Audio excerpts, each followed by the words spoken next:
everyone. Welcome to another beautiful episode of Sped Every Day. I am so happy to be with you today. It's another beautiful Friday. Yay!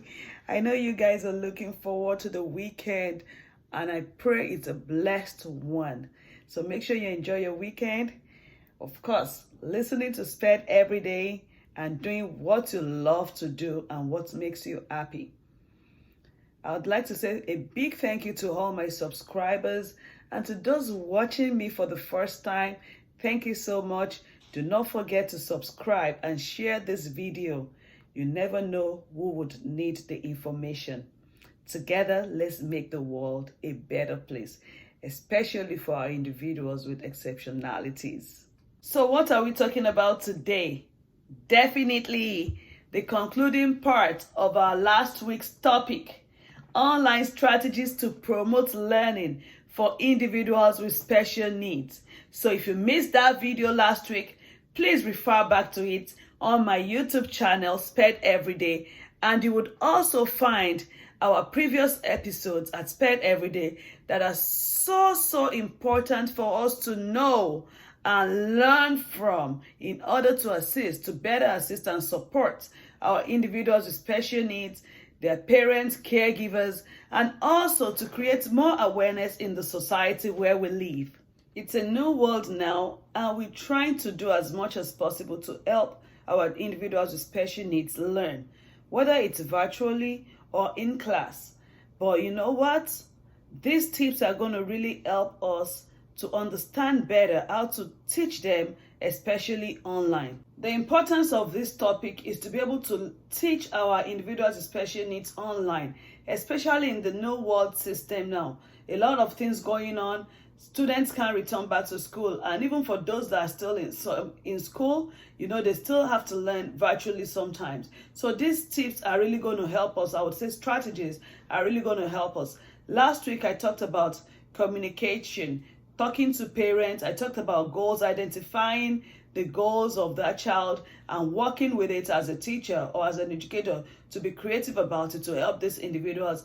And I also mentioned being creative in your lessons, including different things that the child likes to be able to reach out to that student. It's virtual now. So if you're teaching virtually, you need to be able to capture your students' interest. These are students that normally when they're with us face-to-face in the classroom, it may be difficult to get their attention. It may be hard for us to get them seated. So I talked about creating a space for them in the home to parents. Of course, teachers discussing with parents to be able to create a specific area in the home so they can start that routine and be able to, know that when it's time to study and when my teacher is online, this is the best place for me to go. Parents would help with that at home. I also mentioned using rewards. You can use rewards. Don't say because they're online, I can't reinforce behavior, or I can't use rewards. Yes, we can use rewards. What are those rewards? Tangible things at home. We can also use what they like to do to reward them and be able to schedule them and put them on a routine that would be inclusive of what they like to do as their rewards. I talked about patience and being present as a teacher. Of course, patience, it's very important. Now, you're looking at a child online. The child, you're not there. So there's no way you can put a pat on the back. There's no way you can say, oh, you did well, or you can try to, redirect behavior face to face. So now is the time to understand that since you can't do all this, what do? I need to be patient, and I need to understand how I can control behavior or manage behavior while online. So for those teachers or educators that are used to this type of students already, maybe they've been in your class, they were in your class last year, how do you manage their behavior in the classroom? So the way you do it in the classroom, you can reframe, try and use different strategies to help them to be able to, to do it online as well, so that you can be able to impact that into that child from day one when you begin. And one thing about it, when you start with individuals with exceptionalities, is that you need to be consistent about how you plan to handle your classroom, online, in class, anywhere. so that that consistency is what they get used to, and parents can manage it, or whatever caregiver is with them can manage it as well. Also, I talked about body language. I'm just briefly going through, because I know some people will still say, let me watch this video first. I don't want to go back to next week, but I'm just giving you a brief summary of what you missed last week so that you can also flow into this week. I talked about body language. It's a different thing if I stay online talking to a student and I'm like glued to my computer just talking. Now, there is no physical communication. There's no physical interaction. The best way to be able to engage students is to use body language. Let your student know that you are present. Let your student know that you are original about it. Let your student know that my teacher is here, not looking to the left, looking to the right. I know some teachers also have their kids at home, or they have other member of the family they're trying to attend to. You are going to lose your students when you have those distractions. So make sure that you're 100% present, and you give the 100% time and focus to your students, so that you would not be frustrated as an educator, and parents too can be able to carry on from where you stop. Remember, educators, you're the professionals here, and you're the experts. So you are the ones that need to be able to teach parents how to be able to manage this situation and this time, especially this particular time, at home with their students. One thing I want to leave you with before I go into this week's discussion is that I know most times we as educators, we expect parents to be ready to do this for their child, to understand how this child learns and all that. Just remember, they are parents. They are not trained to teach. And most parents are only aware of their child's disabilities when they got diagnosed. They did not, some didn't even really study about it. Some just know, okay, there's some deficiency or some developmental delay. They are not aware.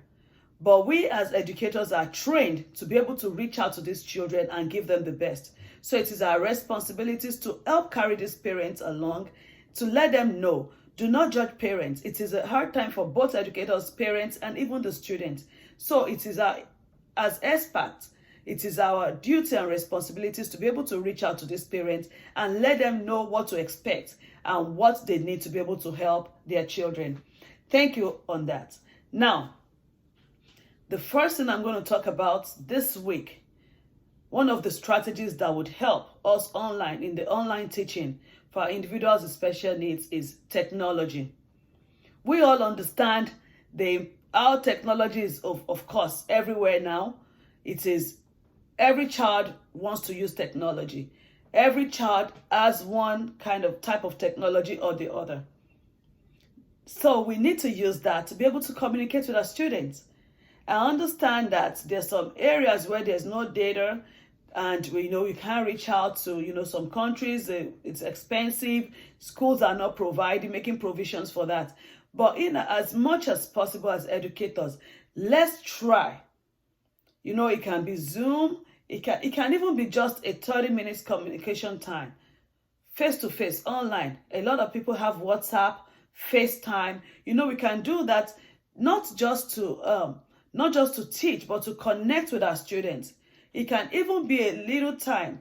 Like I said, I know, for developing countries, getting internet may be hard or difficult or expensive. But if you can just commit that little time as an educator who is passionate about teaching these individuals and who is looking forward to the reward and seeing their student progress, if we can commit a 5 minutes or 10 minutes with a parent, it can be 2 times a week, it can be 3 times a week, it can be once a week, at least. It may not even be a teaching time. It may just be a time to connect with your student so that the student can know that this authority is still here. This person is still my teacher. This person cares for me genuinely. This person will go extra mile for me. Even if the child is not talking, I have non-verbal students that they may not even talk to you, but they understand that you are there. They understand my teacher will call. So we not only need to, be that teacher that would always want to put out, I'm a teacher, I'm teaching. We want to be able to understand these students very well, and understanding them would also give us the idea and the best way in the best way to be able to reach out to them and teach them and let them learn better from us. Another thing technology can do is you can use technology to your advantage and to your students' advantage. Does this child like to play Roblox? Does this child like to do, all those things? You need to be aware as a teacher about what students like to play, their age mate. What are they doing now? What does it watch on his iPad at home? What does it do? All those you can, centralize your topic or your teaching into that. So that you know that, okay, you're giving examples while you're teaching in the classroom online. You're using such to capture their interest, to gain their attention. Okay, for example, I'm teaching math and you're saying, okay, for example, on Roblox, you're trying to go from one room to the child hears Roblox. Remember, you are not going into Roblox, but you're just using that Roblox into an example for the child to learn. So technology has found a lot of disadvantages, but as well as advantages, or those disadvantages that you can turn around to use for that for the child's benefit and to enhance learning for these individuals. We all want to hear every time what we like to do. So it is important we use that to help our children. For people that don't know, we have Google Classroom, we have Zoom, we have Skype. We also have, you can use WhatsApp, you can use FaceTime. You can use all those video calls. And for some parents have Facebook. You can even use the Facebook video call. So because some parents will tell you, I don't have this, I don't have that. So there are a lot of different apps out there that would even let you call out and reach out to parents, of course, not forcing them, but talking to them about it. And every parent wants their child to know better and to learn. And I'm sure when they see that you're genuine about what you're trying to do, they will definitely reach out as well and provide what they need. I'm telling you, some parents would not even mind paying for your internet or your Wi-Fi to be able to use. So if you are in countries that are not advanced enough or developing and you need this help, talk to parents. Let them know I'm using this to help your child and I can't afford it, just to put it in for them. And I'm sure parents are willing to reach out and do better. Now, how about making provisions for assistive devices? When I say assistive devices, assistive technologies, what are the things that can help this child learn? Most of our students with special needs, autism, students with autism, ADHD, and many more, speech impairments. Some of them don't like to read. Some of them just want to hear from it. So create opportunities for students. If there's anything like a text-to-speech assistive technology where your student can just click on, make it simple and easy for them. Do not overwhelm them with instructions. Do not overwhelm them with reading. If there's a text-to-speech, when I mean text-to-speech, for those that don't know, it's maybe they're trying to read a book or something. There's a part you press and it will read to them. It will highlight and read to those children. So if you can do that, they can look at it while it's reading. And it's not them reading, but they are listening. And remember, for those students that do not stay still, their parent can put earplugs if they can, because some of them don't even like to put earplugs.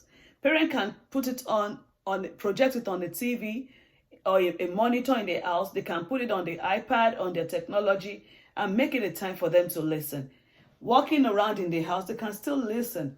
So that is one of the ways text-to-speech can help. Unlike you sitting down and trying to just read and focus. So listening everywhere, listening.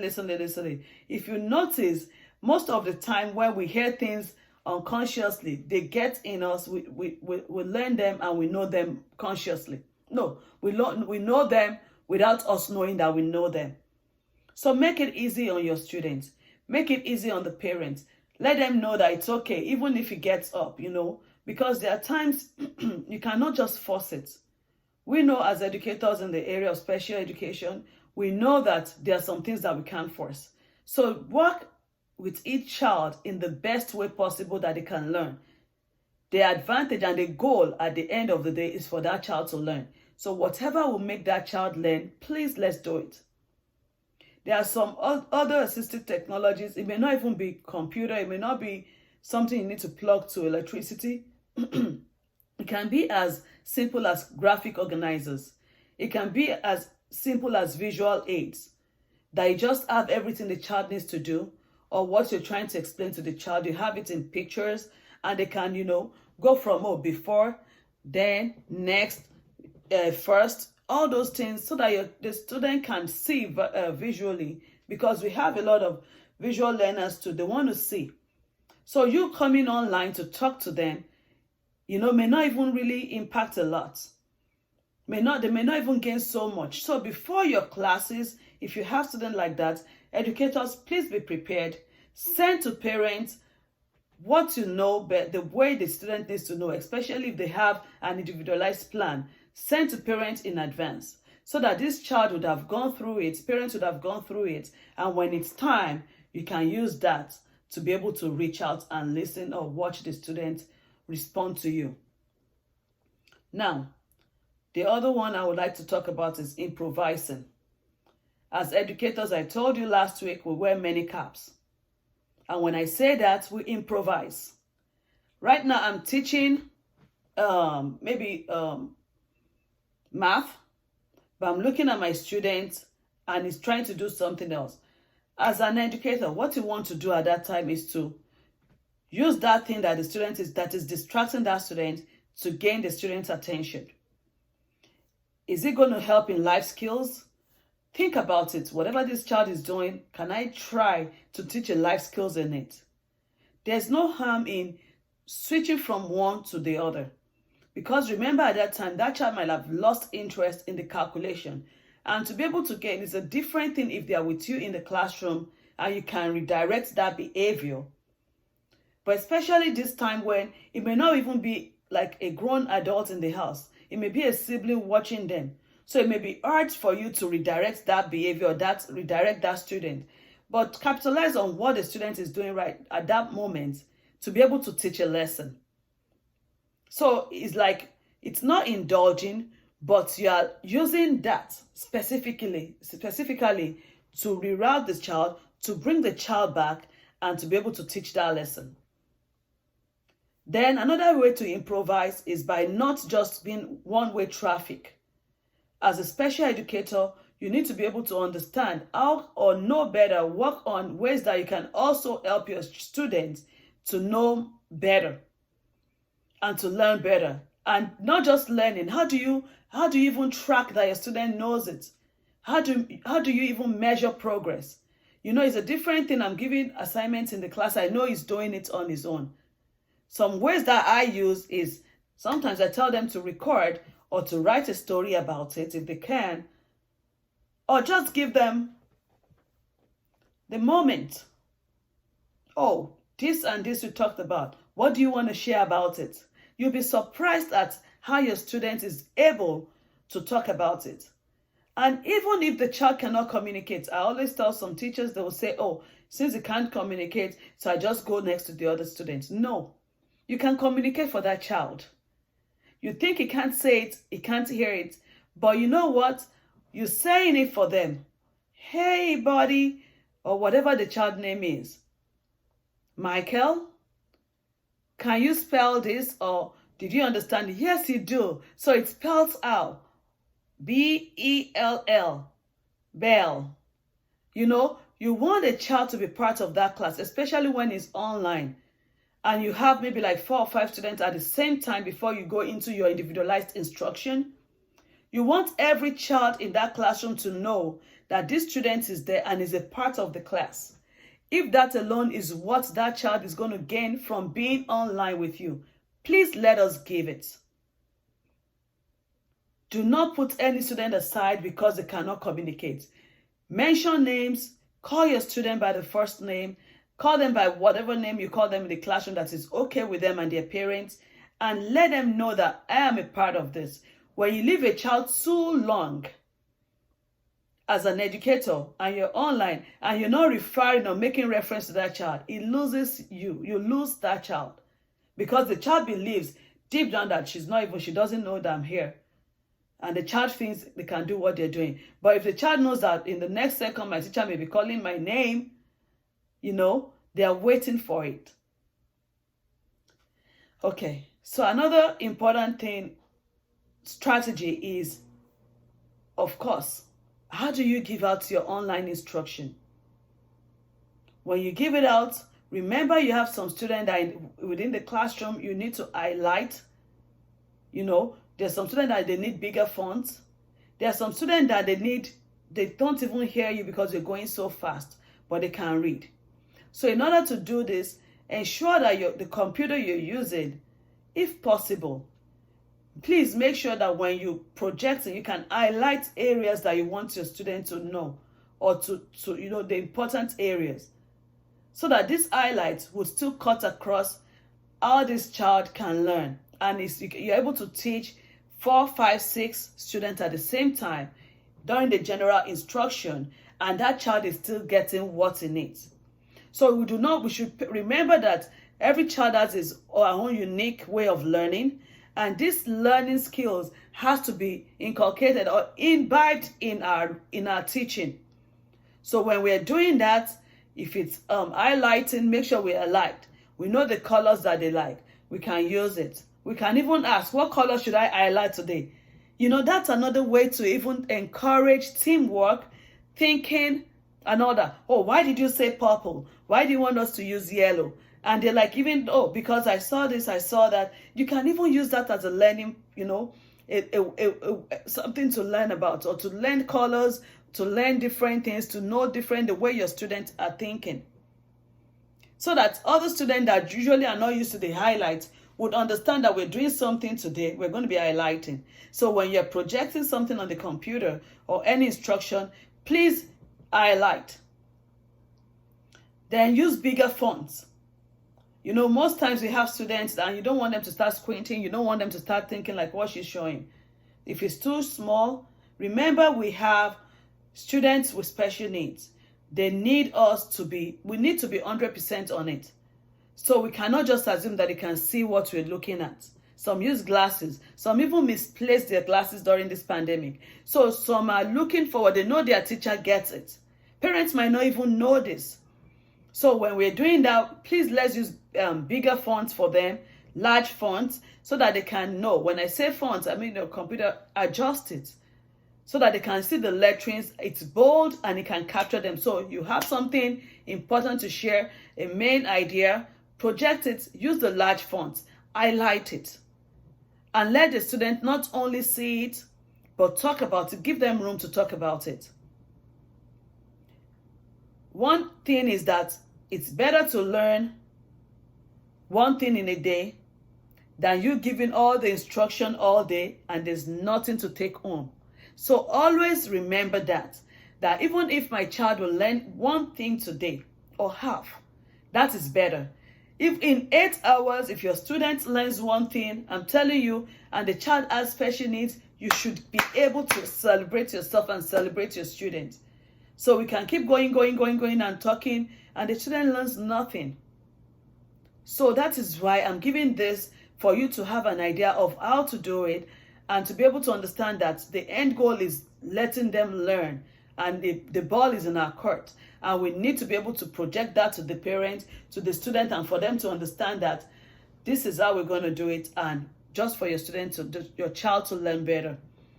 Lastly, when I'm talking about dishing out instruction or using the computer and all that, another thing I may say is, I would like to add is, when I said large fonts, using high contrast highlighting, you can also use closed captions, so that if the child didn't hear, they can read. Some students, they like to read. Some students are just, fascinated about, oh, what's she writing? And they're getting it in. Or parents may be at the background and they can't hear you, but they can see, so that they know how to talk to their child after the lesson. So it is so important that we do not, just focus on, oh, I'm giving the instruction online. We need to be able to understand their strategies we can use to promote that learning and to help our students reach their highest potential. So before I leave today, teachers, educators, parents, students, I want to let you know that you are very loved. I know everybody is trying their best. It's a new thing for all of us, including me. I'm working on it as well. I'm working on myself, trying to think daily how to help support my students. You know, I know it may not be easy. I know it is not easy, actually, to come out straight.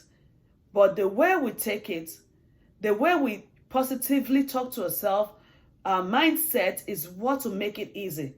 So if we go into the online classroom with a mindset of, oh, will this ever work? Will they ever listen? Oh, will this be possible? I'm telling you, that's negativity. And when we have that mindset, it cuts out a lot of things.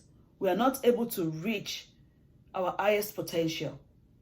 But even if it looks like the tunnel is so dark, even if it looks like this is impossible, but you challenge yourself and you see positivity in it, I'm telling you, you're a winner and you're going to make it.